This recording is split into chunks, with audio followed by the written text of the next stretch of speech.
Art journaling doesn't have to be complicated. Use a lot of specialized supplies and be overwhelming. It can be very basic and be very beautiful at the same time. And I'm going to show you how.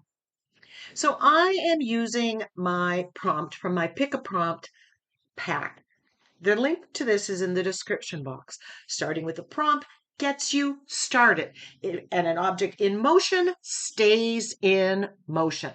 So the prompt that I picked is dictionary, and I'm not overthinking it. I've got dictionary papers here, and I have this lovely new stencil from Stamperia that is basically a dictionary page. I love it. This is going to become a favorite that I'm going to use a lot. So a good basic one to add to your stash. So simply, I'm going to break the page by ripping up this dictionary paper. FYI, thrift stores have lots of old dictionaries and stuff. I like to find ones that are kind of yellowed like this, thin paper. They collage so nicely.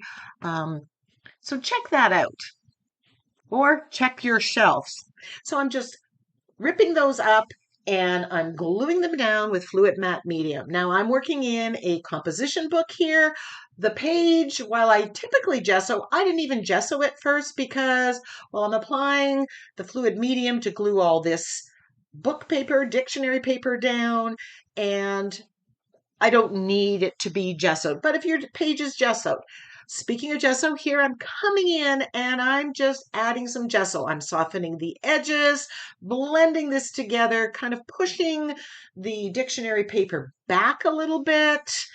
Now, the dictionary paper could add the text. It is also adding some lovely texture to the background. Paint is going to look different on this than if I didn't put it. Now, the next step, I love adding texture. Get some modeling paste. This is from the Crafter's Workshop. It's what I used. It works so well.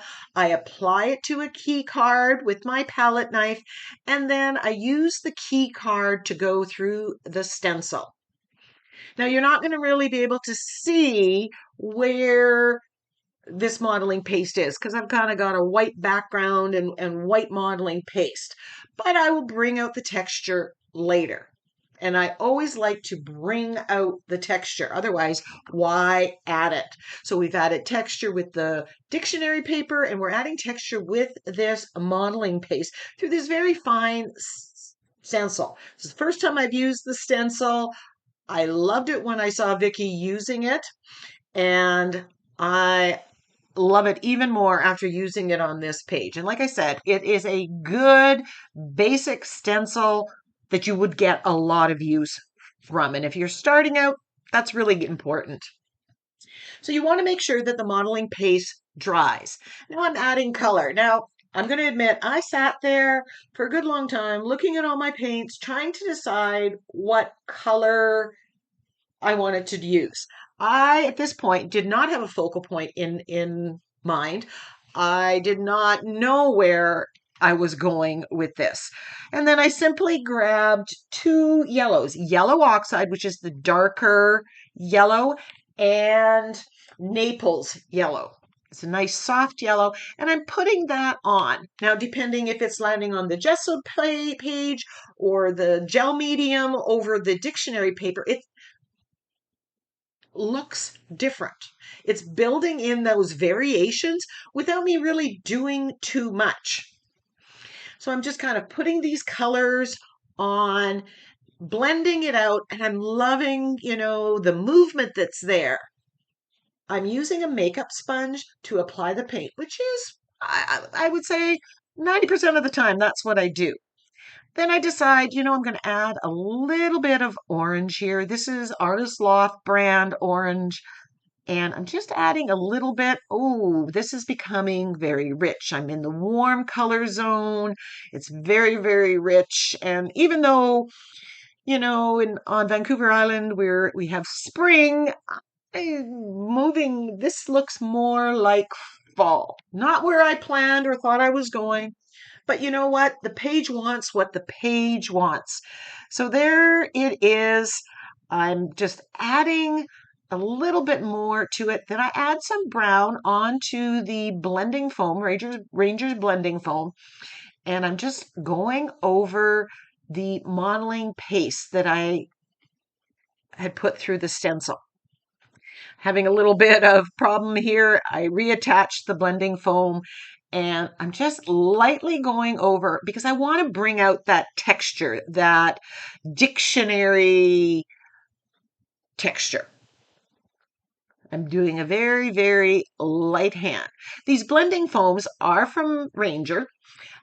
I take them and I put them into a container of water that I put a dishwashing tab in. And then I clean them and I reuse them. I'm just edging this with brown. I'm using, I believe it's burnt umber. So very, very fall-like. I've brought out the texture, the dictionary. The book paper has added a little bit of background interest, but a lot of texture. So I'm very happy with the background that I created. Another thing, when you are starting out, working in a composition book where you haven't spent a lot of money might be the key because you're not going to be worried about wasting money. So there was the background before I brought out the texture and added the brown, and there it is after. It's deeper, it's darker, it's somehow richer. Now, this is rice paper, and it's a Ninny's Napkins brand. These are called Autumn Girls, and they have the larger ones like this. I'm just going to flip through. Now, there's a link in the description box to Ninny's Napkins.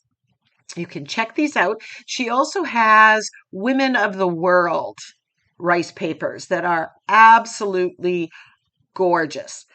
They have also the smaller sizes, which I like because depending on what I'm creating on, I can choose the right size.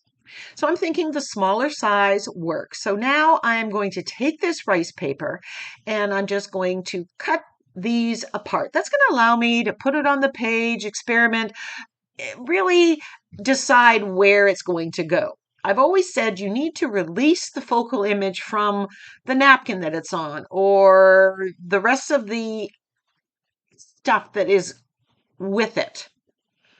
So here I'm just kind of deciding which one works. Now I love this girl, but it doesn't seem to go too well with my background. So rice paper, now I want just the girl. She has a lot of stuff going around. There's leaves in her hair. They've got everything. I want to eliminate some of this. So I am taking a round brush and I'm dipping it in water and I'm water cutting what I don't want off. You put the water on, you give it a minute or a couple seconds, and then you can rip it off. That gives you a deckled edge, which then fades. You don't, when I've glued this down, you can't see the hard line. If it doesn't rip easy, add a little bit more water. Now, I've done the water cutting with napkins. The difference between rice paper and napkins is you need a whole lot less water on napkins. I use a finer brush, less water. With this, I am using more water, a thicker brush, and it's a little tougher. But rice paper, you can put it on and you can move it, and it gives you a lot more opportunity. So it may be a good choice to use. So here, I know I'm going to make the hair out of my background, so I just want to remove that white edge and get a deckled edge around her head. I'm not too worried about it. Now, when I first got these girls, my thought was, I love Autumn, but I don't want to make 10 pages of Autumn girls. But I do want the girls because I can't draw. So I wanted the face of the girls, and my plan was I can change the color of her dress. I can change what's going on in her hair by over painting. I'm really focused on the face, and I'm going to do more videos with these autumn girls where the color scheme is not autumn. Again, this wasn't planned, but this is where the page wanted to go, so I went with it. But I will come back and give you another video using these girls, changing it up, using the same resource, but in different ways. Now, if I glued that down with the background, I was afraid that her face, which is very light, that orange yellow would come through. So to prevent that, I am painting, in this case, it's not white paint, it's white gesso, on the back. It is not seeping through. I'm giving kind of a light hand, but it's going to make the face opaque, and it's going to make it so that the color in the background is not going to come through. I don't care about the color coming through for the part of her shirt. I don't care for her worry about her hair. Now I'm gluing this down with fluid matte medium, and rice paper, this rice paper glues down like a dream. You can't tell where the edge is. It's just absolutely perfect. Okay, I have this white edge here and I want to extend her shirt, so I'm just painting. So you can paint that out, add whatever you need, extend it. However, I'm just adding a little bit of, the orange and the brown and the colors that are in there. I'm matching the colors that I see. The next time I use these girls, I might be totally changing the colors, and I'll walk you through that process too. So now I want to make her hair. I could have just given her, followed that pattern and gone round, but I decided I'm just going to extend it up like she's falling and her hair is going up to the sky. So I drew a line in there, and now I just need to add more color to make it look like hair. And she's got some dark browns in that hair, so I need to match that. So I'm just taking my makeup sponge and I'm going right over top of everything that's there, darkening it a little bit to blend in that dark color. And I'm going to be adding other colors, more orange, more yellow, more to blend my focal image into my background. So it doesn't look like I've just glued something down. So I've sped up the video. I'm just kind of working here, adding more color as I go. You want highlights and lowlights and interest in that background. So then I've taken this stencil from the Crafter's Workshop called Faithful Tree. It had leaves, and I'm just stenciling on leaves with red oxide, with the orange, with the Naples yellow, with the yellow oxide. And I'm just making it so all her hair is leaves. Now, on the focal image, the rice paper, it was like maple leaves and stuff. I could have looked for a stencil with maple leaves. I have one somewhere, but I'm just using what I have. I'm using that leaf motif that's a part of that stencil instead of the whole stencil. And I've just made her hair. I've textured it. There's so much lovely detail. We've got the modeling paste that comes through. We have the stenciling that comes through. It's just a lot of interest. I kind of lost the dictionary page, and since that's the prompt, I thought, okay, I want to bring that out. Brown wasn't going to do it because now I have a lot of brown in her hair, so I put some black on a makeup sponge, and I'm just rubbing it again lightly over top of parts of that stenciling with the modeling paste. And that black is adding that contrast and just making it so yummy, grungy.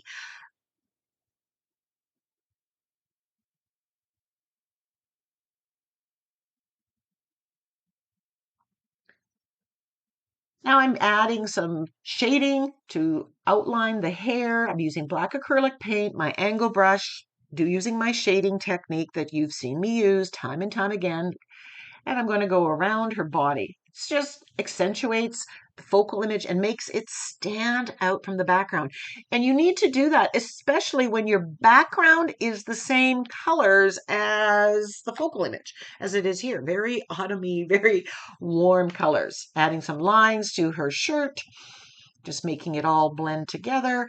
And then I'm shading with the black around the outside edge. This frames your art. It just brings it all together.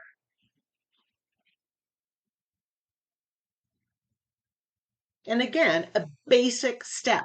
Everything that I've done here is basic 101 art journaling.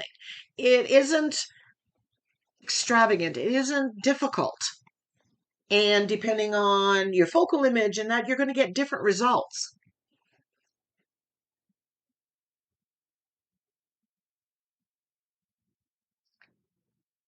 Now I have over on this side kind of a dead area. I didn't put any stenciling there. So I'm coming in with that same dictionary stencil from Stamperia that I got from Ninny's Napkins. And I have a stencil brush that I got from Crafter's Workshop. I've got a little bit of black paint and I'm really dry brushing it. And this is my favorite way of stenciling, especially when the stencils are tiny like this. The makeup sponge, I always tended to get it too wet or I press too hard. This gives me perfect application. So I'm just stenciling with the stencil brush and I'm adding some of that black in the background part, not where the hair is. And again, that black is adding some contrast to it. It's bringing out the dictionary motif, which again is my prompt. And I'm just loving that look. And I like using a stencil in two different ways, with modeling paste and paint, with one color and then another color. I always, that 1-2 punch is something that I really like the look of. And then I'm trying to bring out some of those words that are there. Now I grab my gold splatter paint. This is just gold paint, Liquitex Basics, that I've thinned and I have it in a container because I tend to do a lot of splattering. And I'm aiming for the splatters to hit the hair. That's where they're going to show because that's where it's dark. Look at that lovely texture, lovely patterning. So that was the prompt, dictionary. And this is the beautiful stencil, good basic one to add to your mix.